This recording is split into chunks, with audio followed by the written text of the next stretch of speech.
called the SUS matrix, the State University Sister Matrix, and they actually produced two of them, one for private universities and one for public universities. So what we're going to be talking about is predominantly the public university one. So this is the SUS matrix. Now what the SUS matrix does for us is it basically tells you what the average admission criteria is for all of the universities, okay? So you have all the different universities on the side. This is actually spanning 2 pages in the book. You can look it up online.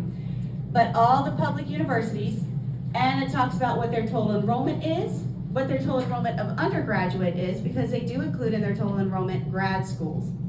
Anticipated class size, average middle 50% GPA, average middle 50% of admitted SAT scores, ACT scores. CLT is a new test that has come out that they can use that kind of supplements an SAT or ACT. The anticipated class size and everything. So this is summer semester and this is fall semester. So what you're going to see is that there's actually a difference in admission criteria for students entering in summer and students entering in fall. So what you want to start having a conversation with your student about is, one, are they going to a state university school, and if so, which one? Like, what is their goal, their dream school, why they want to go there? Because depending on what that answer is, where that goal is for SATs, ACTs, GPAs, HBAs are different. So for example, my daughter currently is a freshman at University of North Florida. She's a freshman at University of North Florida because even though her grades were great, her SAT score was wonderful, she wanted a smaller university.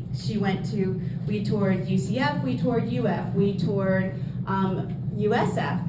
And the problem that she found is when you have a university of 40, 50,000 students, it felt too big for her. She really wanted something smaller. Her university has about 15,000. It still feels big enough to be a college. She's still having the live on campus experience, going to classes, everything else. But she doesn't feel like she's lost in a crowd. So I said, okay.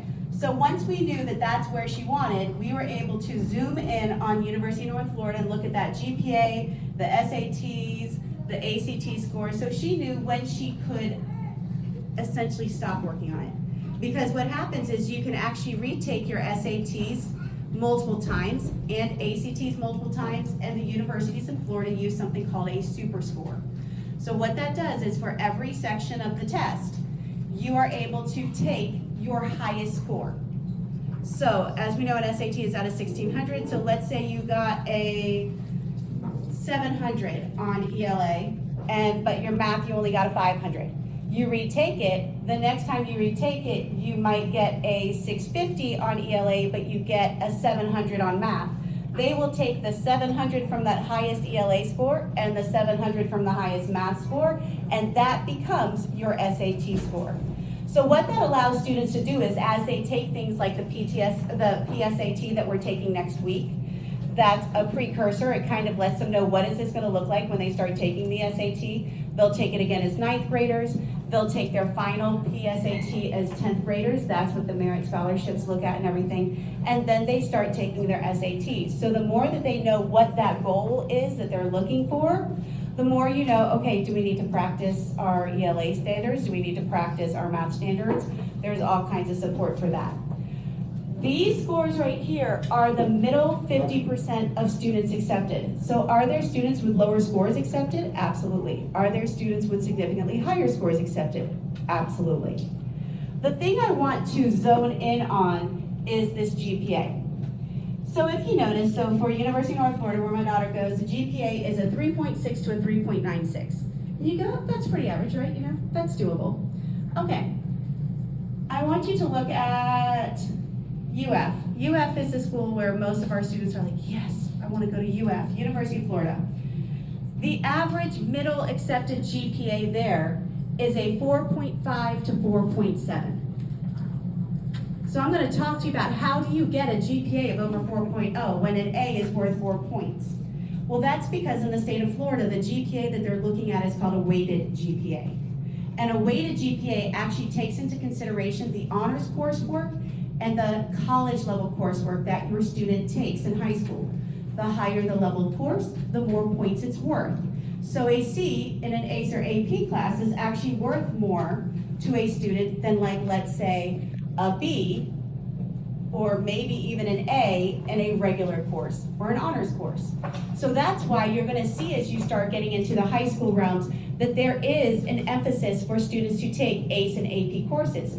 Because if you want to go to a UF, let's see, FSU is a 4.1 to a 4.5. But these are summer. If you jump over to fall, let's see right here, even UNF fall is at a 4.14 to a 4.5. UF fall is a 4.5 to 4.7. In fact, if you're looking for fall admission at a university in the state of Florida, there are really only one or two that their middle acceptance rate falls below a 4.0. So you're needing that advanced coursework, and you're needing to do that advanced coursework well. Your SAT scores and ACT scores also count. Now, this is in addition to any graduation requirements that your students have to make. So they still have to pass their Algebra 1, their geometry, they still have to pass their US History EOCs, they still have to pass biology, they have to take their 4 sciences, 4 math, 4 ELAs, they have to take world history, US history, they now have to take personal financial literacy, or personal financial management, they take a civic literacy exam. There's a whole lot of requirements just to graduate. So not only as you plan out the next 4 years do you need to plan getting through those graduation check marks, but you also have to keep in mind, what is it that my student wants to do at the end of those 4 years? Are we looking at a college? Are we looking at a university? Are we looking to go into a trade? And if so, what can we do today to help them do that tomorrow?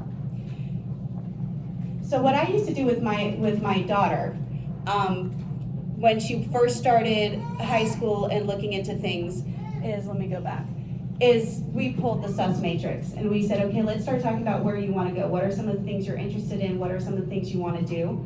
And let's start setting those goals now, because every little bit counts. If you wait till your child is a junior in high school to start having these conversations with them, they're behind the 8 ball. The students that are applying for the scholarships, the students that are getting into these colleges, they're starting that work now as 8th graders going into 9th grade. They're getting prepared, they're having those conversations. And when I get into ACE and AP, you'll see why that's very important to do. So, you want to focus on, what does this mean for middle school classes for what we do here? And I'm sure sometimes you've seen some shifts, especially if your student is in advanced classes or they're taking high school level classes here and they're going, oh my goodness, this is a lot of work, this is a lot of homework. You know, my student sometimes struggles with this. We kind of want them to struggle a little bit. We don't want it to be easy for them, because we want them to have to push the envelope of their thought process, because when they get to those ACE and AP classes, they're going to have to. So we want to make sure that, you know, they're building some grit and resilience and how to do that. Definitely the strong work ethic, time management skills. It's very important because a lot of our students are very active outside of the classroom. They play sports, they do clubs, they do organizations. And I'm going to tell you, to get into a good college or university, that has to maintain and happen in high school as well. They're not looking for students with phenomenal grades only. Because when you look at a school like, let's say, University of Florida, where the average middle 50% is a 4.5 to 4.7 GPA, and the average middle SAT score, let's back it up, because I was just having this conversation with my son this morning, is a 1380 to a 1510. That's the average middle 50% of their acceptance. Everyone applying is smart and has good grades and good scores. So what these universities start looking for is, what makes this child stand out? What have they done in addition to these grades? What leadership opportunities have they gotten? Do they play sports? Are they in clubs? Are they the president or vice president of a club? How involved in their school and community are they? If all they can do is focus on their academics and maintain the good grades, but they can't focus on anything else with that, that detracts from their attractiveness when they're competing for these seats in these schools. So that being said, that is where time management skills are huge. Get them now learning to prioritize, learning to figure out how to space things out, how to study a little bit each night, how to make sure they're keeping up with their homework. what they have to do, because when they get to high school, it's 7 classes. And if they're taking several ACE and AP classes, some of them are several college level classes sitting in high school. They don't have time to wait till the last minute and tell you at 10 o'clock the night before the project is due that they need a poster board. Like, they don't have time for that. And if you can't tell, I have 2 children, one in college and one is a freshman in high school. I've lived that, so I know exactly what you're dealing with. The other thing you can do as parents to help prepare them for this is hold them accountable for their learning. One of the things you have to keep reminding them is that you've done this. You've graduated high school, you've finished, you're adults, you have jobs, you have careers, you're managing your life. It's their turn to do it. So the more we do for them, the less capable they are of making those choices, making those decisions, having those opportunities, and then they're gonna get out of your house and not know where to go next with this. So we've gotta kind of build them up to the point that they don't need us anymore. That is the hardest job as a parent to do, but it's the most necessary. You want to encourage them to monitor their due dates and work. Monitor but verify. That's why if you do not have a SIS account yet, if you do not have a parent account on SIS, I highly recommend you get one.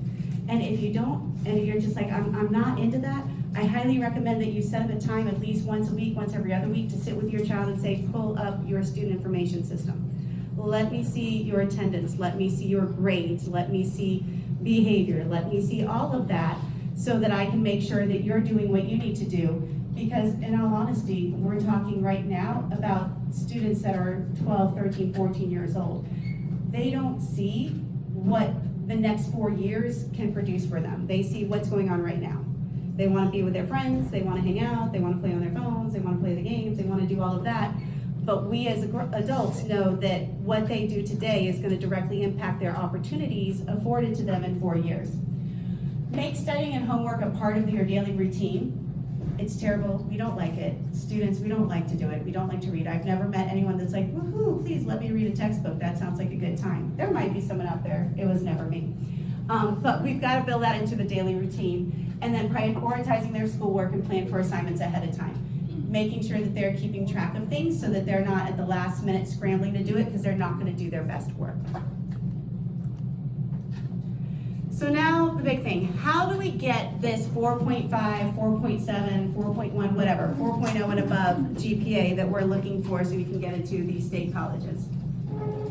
There's 2 main options. There's several options other than that, but the 2 main that you will find out about when you hit high school is ACE and AP.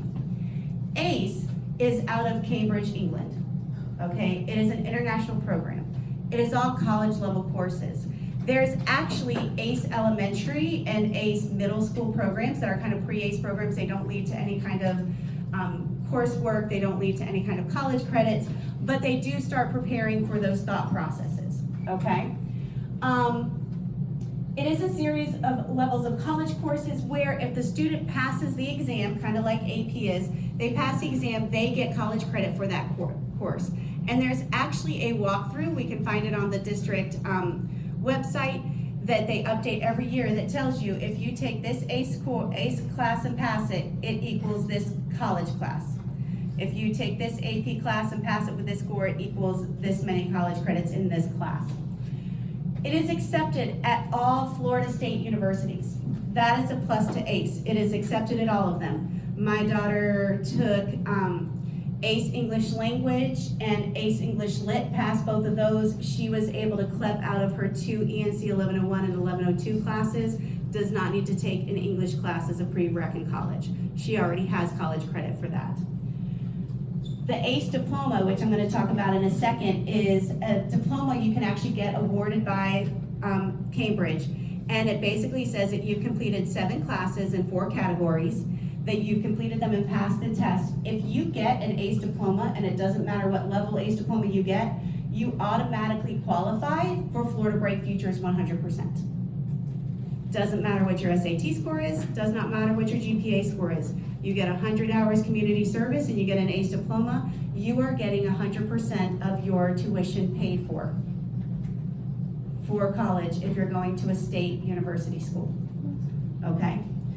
To put it into perspective, my daughter, she's not a test taker. She does not like to take tests. So she hit the SAT score she needed to get into the university she wanted to get into, and she was like, peace, I'm done.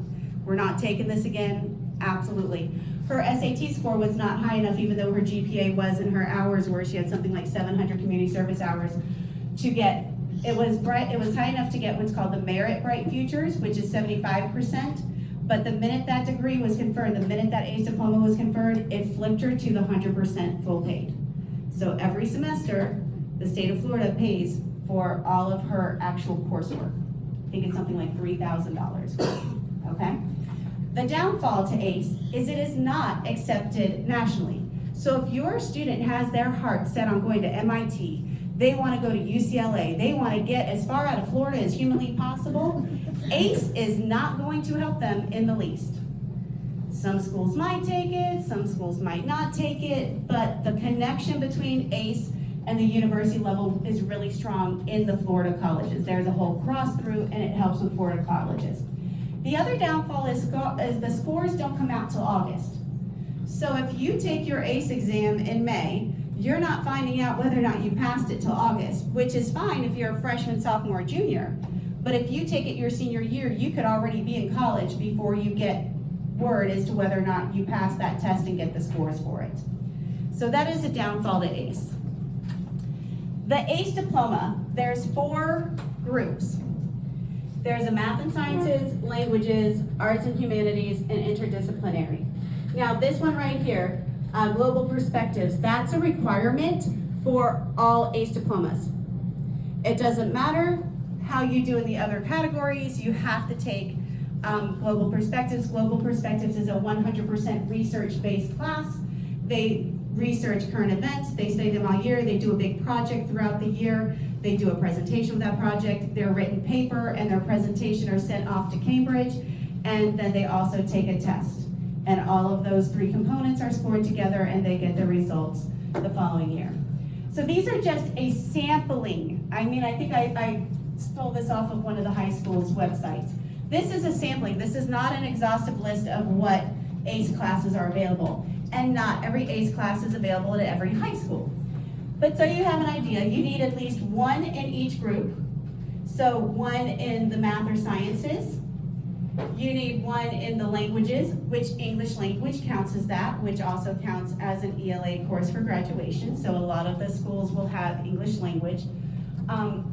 You need arts and humanities. This is where you see your history classes, psychology. Notice there's some classes that can be in either one.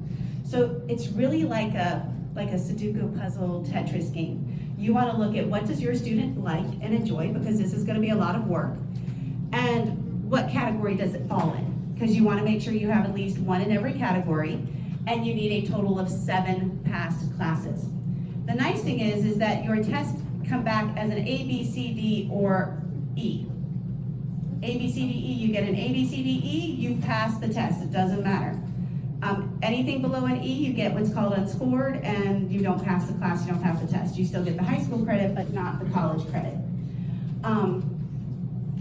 ACE General Papers. In Palm Beach County, that is a movement that the majority of our high schools are placing our freshmen into ACE General Papers. And if they aren't in there as freshmen, they typically are in there by their sophomore year. ACE General Papers is 100% teaching them to write. Hands down, phenomenal class for teaching your student to write. If they hate writing, they do not like doing it, they think it is the thing worst fate ever, they need to be in ACE General Papers, okay? Because it will teach them how to write, it will teach them how to think, but it is not as analytical. When they get into ACE English Language and ACE English Lit, that's where they're reading books, they're reading stories, they're reading novels, and they're responding to it critically, okay? Keep in mind, again, the curriculum from this is done out of England, so some of the literature that they read is heavy on the English literature, okay? But also very accessible. Most of the high schools have an entire program that goes through, and their goal, they would love to have your kid get the ACE diploma and graduate with Bright Futures. They love doing it, they get a nice little sash, a stole, they get to graduate with it, it is awesome, okay? Over here are the grade points for everything, and you just kind of rack up the points, and the more points you get, the better diploma you get. But like I said, it doesn't matter if you get a top diploma or a smaller diploma, it doesn't matter. You still get the Bright Futures, okay? Then you have AP. AP is advanced placement. AP's been around forever and a day. I took AP back in the day, so there was no such thing as ACE back when I was in high school, but there was AP. AP has been all over the place. It is coursework devised by College Board. Those are the same people that do the SATs, okay? And the students take these college level courses. If they pass the AP exam with a certain score, they get college credit for it. AP is recognized nationally. So every school nationally, even Harvard, will tell you what score you need on which AP test to get what course, okay? You can even go into College Board. They all will probably have a College Board account for their PSATs, especially once they start taking SATs, they'll have a College Board account. That's where you can see their scores. It'll tell you what it counts for. You can even look it up and see, does your university accept the score and what score is it to get credit? So it is accepted nationwide, including private schools. And scores are released in July. So mid-July, you know whether or not you passed or failed. So if you're starting college in August and you take an AP class your senior year, you'll know before you start your August classes whether or not you passed that test. The downfalls, it does not automatically lead to bright futures. There's no way to say if you get X number of AP classes that you get a bright futures scholarship. Also, the scores needed to pass vary by course. Sometimes you need a 3, sometimes you need a 4. Sometimes a 5 will get you 2 classes. So it all depends on the level of the class and what the test entails. So AP is definitely one of those options, but it depends on what you're looking for. You also want to check with your high school as to whether or not they offer one or the other. Like, for example, if you have your heart set on Suncoast, Suncoast does not do ACE. They offer AP courses, they offer the entire IB track, but they don't do ACE. Or at least as of last year, they didn't do ACE, so I don't know if they're bringing it up now, but I've had a couple friends whose students have gone through Suncoast and they have not been able to access ACE. So that whole ACE diploma was not an option for them, okay? But most of our other high schools do offer ACE diplomas. Then the third thing that you'll hear talked about a lot in high school is dual enrollment. And dual enrollment is a partnership that we have, especially with Palm Beach State College, where once your student is about a sophomore, junior, and they'll take a part exam, they'll take like an entrance exam to make sure that they academically can handle college level work, they can actually take college level courses on the Palm Beach State campus and get college credit for it.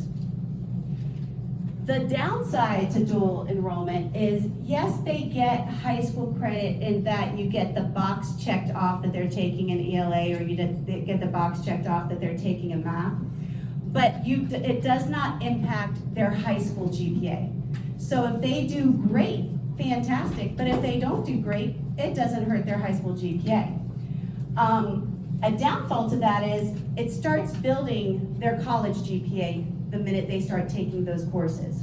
So if they go and they're 15, 16 years old sitting in a college classroom with 18 and 19-year-olds, and they're not emotionally ready for that, and so they start coming away with C's, low C's, yeah, it's passing.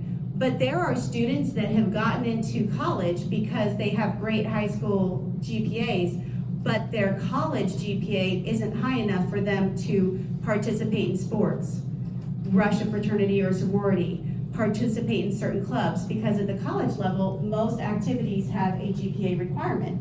So the minute you start building that GPA in dual enrollment classes, the minute that starts carrying over into college. Your ACE and AP classes do not get you a GPA. They get you a check mark that you've completed that course, but it doesn't give you a grade for it. So it just kind of says you've done it, but you don't get a grade. The nice part about dual enrollment is it allows students access to college early, okay? Especially they get college credit, they get experience. All of those courses are transferable to a university, especially State University. So if you take speech at Palm Beach State and dual enrollment, that's gonna count as a speech course at any state university that you go to. There are students that literally graduate high school with their AA degree.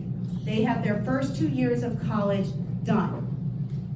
And in many cases, they sit there and strategically plan out which ACE or AP classes they're taking, and which dual enrollment classes they're taking. In fact, there's even an option in many of our high schools, if you've done enough dual enrollment, that you could take your senior year and be completely enrolled at the university, completely enrolled at Palm Beach State, taking all your classes there, and you just walk and get your diploma at the end of the year for high school and college for your AA.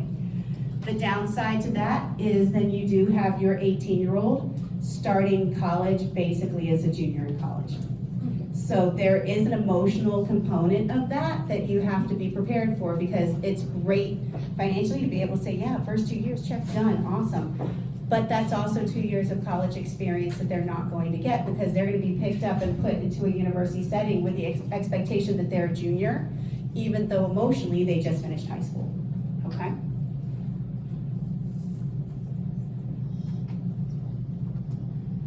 All right, and I will open the floor to questions when we're all done, because I'm sure that you have questions swirling right now. Okay, so high school courses and middle school.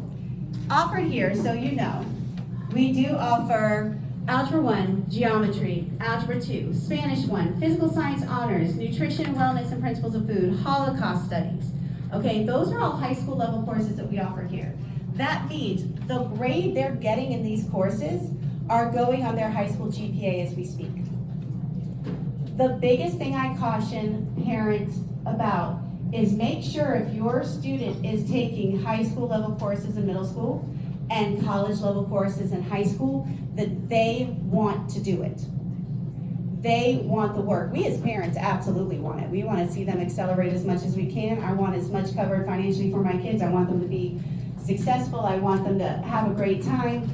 But they've got to want it. They've got to want to do the work, because at the end of the day, the results they get are directly impacting them. So if we have a student that, like, let's say, is taking geometry and algebra 2 at the same time because they just have to go to Suncoast and they just have to be in the MSE program in Suncoast where you have to be in algebra 2 or beyond to be in there and qualify for it. But they don't really want to go there. You really want them to go there. They kind of have some friends that want to go there, but they're not totally feeling it. And the idea of taking 2 maths or coming before school for math isn't really fine with them. We've had students that literally we've had to pull out of algebra 2 because they were failing. And the last thing you want is to send a student to high school with an F on their permanent high school record because they weren't really wanting to be in that course anyways, okay? So definitely, we do offer that opportunity because, of course, the more high school courses they take early, the more space it gives them in their schedule in high school to take those ACE, AP, dual enrollment classes. But you also don't want to over-accelerate when it's something that your student is not interested in or doesn't have the prerequisite knowledge that they need to really be successful in it.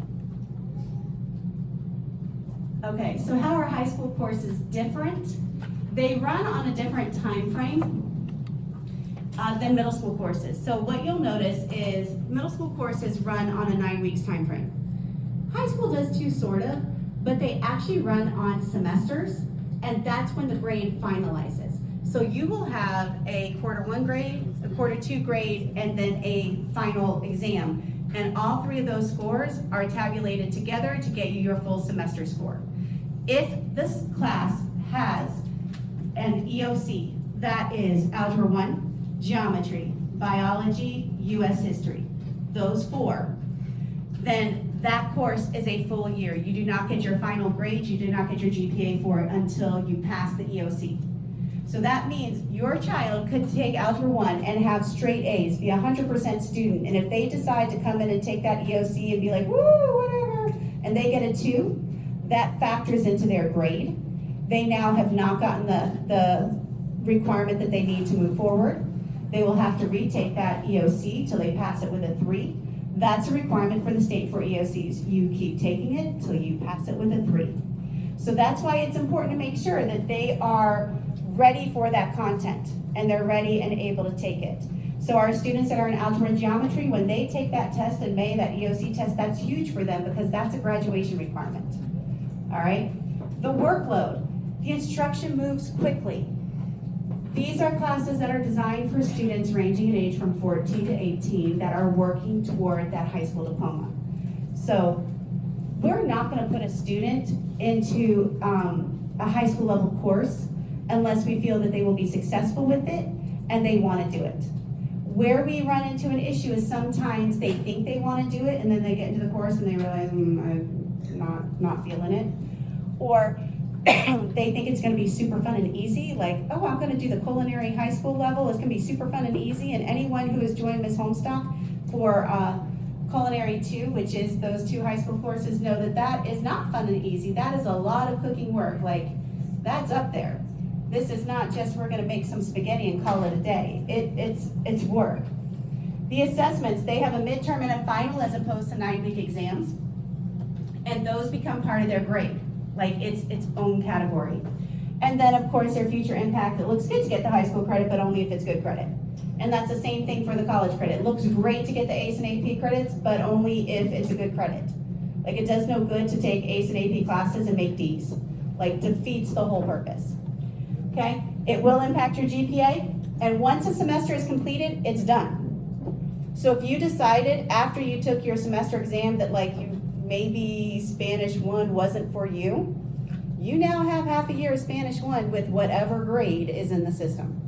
You can't go back and do undosies, okay? You end up keeping it. So we tell our students, our counselors are really excellent about meeting with the students and saying, hey, is this something you want to do? Let's talk to your parents. Is this something that you are interested in? Are you willing to make the sacrifices and put in the work that is going to be required for you to be successful? And so a big question we get all the time is, well, what about FLVS? FLVS is online. Fantastic. It should be super easy.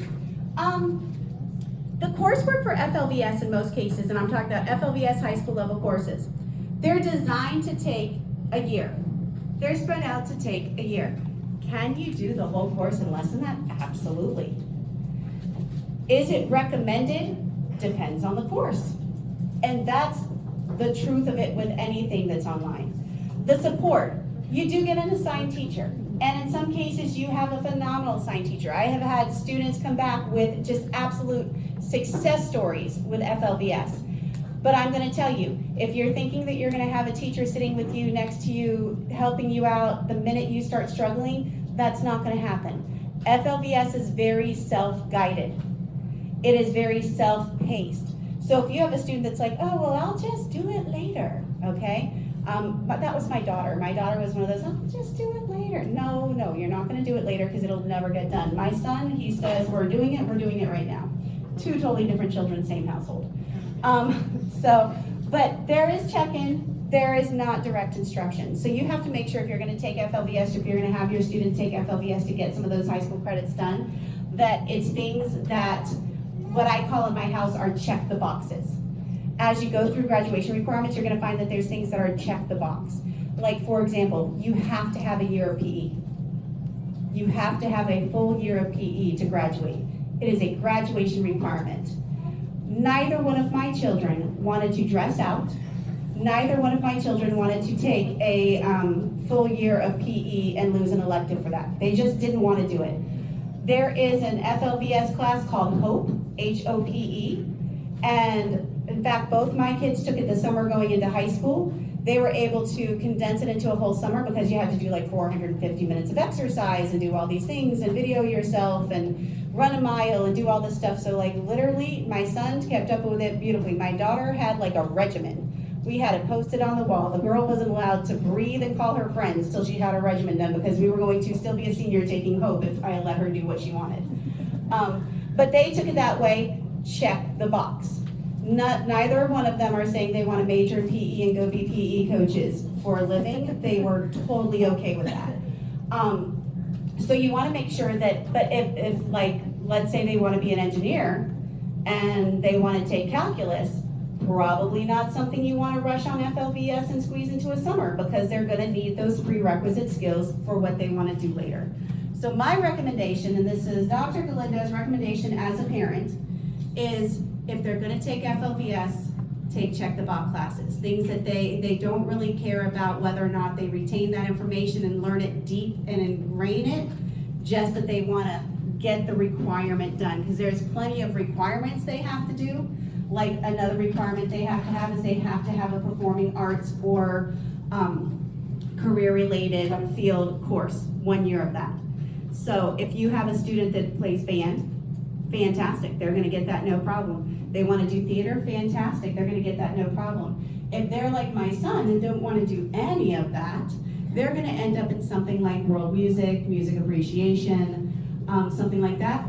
He took it over the summer, and FLVS did the work, did what he needed to do. They don't offer an honors version, so it's just a regular class. It is a check the box, okay? Future impact. Experience has shown that students who rush their core content through FLVS tend to struggle more with the coursework and other classes that come after. Keep in mind, especially when I say core content, I'm talking about your ELA, your math, your science, even your social studies, but definitely ELA, math, and science, they build on each other. So if they don't have a strong foundation in, let's say, geometry, Algebra 2 is hard. If they don't get a strong foundation in Algebra 2, pre-calculus and calculus are almost impossible. That is all basically like superfied Algebra 2. So you want to make sure that they are fully understanding their core content that they're going to build on, because they're going to need it later. And then the workload. Instruction moves at the pace of the student. So if you have a highly motivated student, or you are one of those parents that will make them highly motivated, like give them their Hope regimen and post it on the wall in front of their computer all summer and not let them have a life till they do their mile run as they whine to you, then FLVS may be an option for them.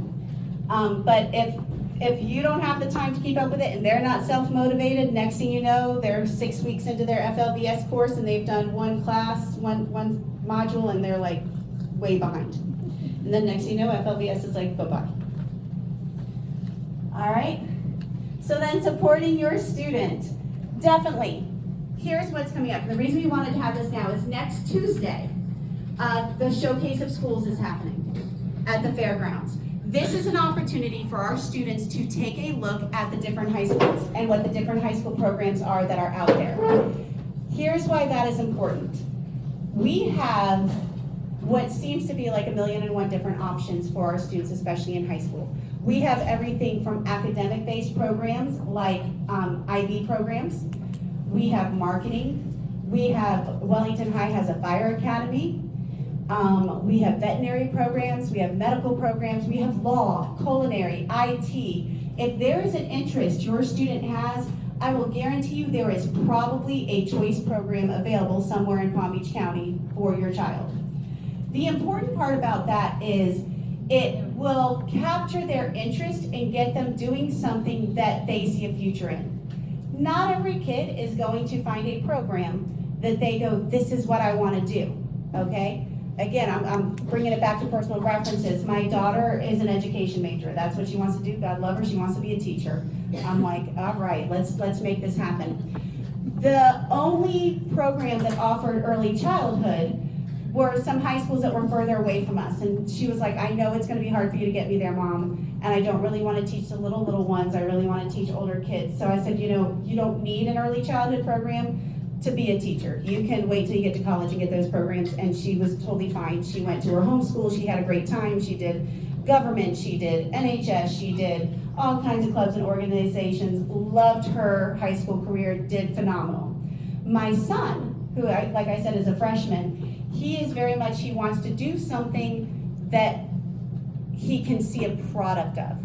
And now here's a student who's AP classes, ACE classes, he's doing his thing. He wanted so badly to do HVAC. He is currently at Royal Palm Beach High School in their HVAC program and is super excited. He's passing his certifications for safety and everything. He's got to work with power tools. Pretty soon he's gonna finish all the safety requirements and get his tools, and he's going to, by the time he graduates high school, if he stays in this program and is successful with it, will have the certifications he needs to pick up and actually go work at an AC company. They're partnered with Carrier. They are the only HVAC program in Palm Beach County. Now, you ask him what he wants to do after high school. He wants to go to college and be a mechanical engineer, but this boy is adamant that he is getting his HVAC certifications, and I'm like, whatever makes you happy. That is the course that he will give up anything to make sure that he gets his HVAC classes. And like, he cared more about the grade in his HVAC class than he did in his AP Human Geography class. I was like, what is wrong with this picture? But he is in love with that. That is what's driving him and making him excited about going. So it doesn't mean that he's not working towards ACE and AP. It doesn't mean that he's not doing that, but that's his thing. That gets him wanting to go. So you want to make sure that you have an opportunity with your student to really have some conversations about what it is they want to do in 4 years. Are they looking to go to college? Are they looking to have a career? Are they looking to go into a trade? And then take the time. I know that it's like 40,000 people. It's like insane on the fairgrounds. But if you can, take the time to go to fairgrounds and see these high schools. See what they have to offer. If you can't make it to the fairgrounds, on their websites, they will also have a list of when they do their open houses for their choice programs. Go to the open house. Go sit and in the classrooms, meet with the teachers, hear what the programs have to offer. It's also very interesting as a parent to do that and watch your student when they do it. Like, don't go without them, make them go with you, because you can see when they light up and when they like what they want to do and what they don't. So like, for example, my son he did IT all through middle school. He got all of his certifications. He's already gotten his certifications that he needs for IT out of middle school, everything that he needed. We looked at the IT program at Palm Beach Central. Phenomenal program. His friends who are in IT with him, several of them went to that program. They love it. He decided he really didn't like coding that much, and it's a coding heavy program. He liked their culinary program. He liked the idea of cooking. And then he went to the HVAC program at Royal Palm because that's where his sister went, so he figured he might as well go see what the HVAC program was about, and fell head over heels in love with that. He liked the instructor, he liked the program, he liked what it had to offer, he liked the trajectory of it, everything. I watched this young man who sat there kind of like, about IT. I'm like, you just spent 3 years doing IT. We've done nothing but IT for your electives ever. And now he's doing HVAC. It's what he wanted to do. Wouldn't be my choice, but I'm not the one having to take the classes. So you definitely want to make sure you start having those plans with them now, because they can take classes now that will help them see, is this something they really want to do? They may think that they want to be a vet, and the first medical class they take in high school, they're like, ooh, no, don't want to do that. Or they may fall in love with it and say, I can't imagine doing anything else. Really importantly, let them guide that trajectory, because just because it's important to us doesn't mean it's important to them. And at the end of the day, the person taking these classes, the person trying to get into the colleges, the person writing the essays, the person making these plans is your student. That doesn't mean let them just willy-nilly do what they want, but have those conversations so that they understand that, like, this is a team effort. What they want, you will support them, but you're also going to hold them accountable for making it happen. So if they look at you and they tell you they want to be a doctor, but they refuse to take biology because it has a lab and they're going to dissect, that's an honest conversation you probably need to have, that they may not be needing to go into the medical field. Work with them on setting goals and priorities. Again, that isn't something we're born able to do. We know how to do it because we're adults, because we've grown into it, but as students, that's not something that's innate to them. Being able to say, I'm going to set a goal, and I'm going to make a plan, and I'm going to make what sacrifices I need in order to make that happen. So work with them on that. Make them do the work. It is so easy for us to say, you know what, I'll just look it up for you. Go, get out of my face, I'll just do it for you for a second. Please don't. Because at the end of the day, when they sit to take that AP exam, when they sit to take the ACE exam, when they sit to take the EOC or the state test, you're not there to help them with it. You're not there to edit their work. You're not there to make sure that they've done it correctly. They're on their own. So you want to make sure that they've had that productive struggle throughout the process of learning. And then meet with the high school counselor regularly. It's okay to be annoying. It really is. You don't want to be mean about it, but you can be annoying. The high schools have 2,000, 3,000 students. They have, what, Ms. Connors, like 8 counselors. So your student will have a counselor based on their last name, and they're going to start off placing your student in classes and not know anything about them. And it may be weeks before they get a chance to meet them. It may be weeks before they get a chance to actually sit with them and have a conversation. But do you know who they will sit with and have a conversation with first? The student that seeks them out. The student that says, hey, this is important to me, so I want to sit with you and have those conversations. The counselors love to be able to sit with a student and start planning their trajectory, start talking about what classes they want to take, what are they going to do, come do that. In fact, when my daughter was in high school, one of the things I always joke with people, I said, I'm sure she's going to graduate and this woman is going to be like, I am so glad she's gone. She would make an appointment with her counselor at about February of every year and sit down with her and plan out her schedule for the next year. And they had long conversations. She's like, I will skip lunch to come meet with you. But I want to be able to sit down because I want to know when it's time for those classes to happen that you have my back and you're going to make sure I get the classes I want. Because it's important to me and this is what I need to do. She's also just an alpha personality like that, and I just felt so bad for her counselor. I was like, here's a holiday gift. You're wonderful. So you want to encourage your student, be polite, but be present. Have it matter to you, because the minute the counselors see it matters to your student, it's going to matter more to them. Because they want to see your student be successful. They get just as excited about your student walking across the stage in 4 years as you do. Because that's their project for 4 years. They get to work with them the entire time. And I'll be honest, they love to see them get the Stoles and the Cords. They want to see them get their ACE diplomas. They want to see them, get community service recognition. They want to see them be parts of clubs and organizations. They like seeing that happen. It's exciting for them. But with 3,000 students on a campus, sometimes if your student isn't advocating for themselves, they can get lost very easily. Notice I'm saying your student advocates for themselves. As a parent, it is very easy for us to say, I'm going to pick up my email and I'm going to email who I need to email. And sometimes we've got to do that and sometimes we do. But what's even more important is sitting with your student and teaching them how to do that. How do I write my teachers when I missed a day of school? When I turned in an assignment and it's put in as a 0 because they didn't get it? Or when I feel like something was done and it wasn't scored correctly, or I have a question on something. Because at the end of the day, again, it's their learning, it's their experience. So sit with them, help them do it so they don't write in all caps and do LOL and write to their teachers or their counselor like they're texting their friends online, which trust and believe they do. Bruh. They do. Yeah, we get a bro, what was that grade? We want to make sure they're not doing that, because fast forward 4 years from now, they're going to be doing that with universities. And they're going to be doing that with professors and with admissions.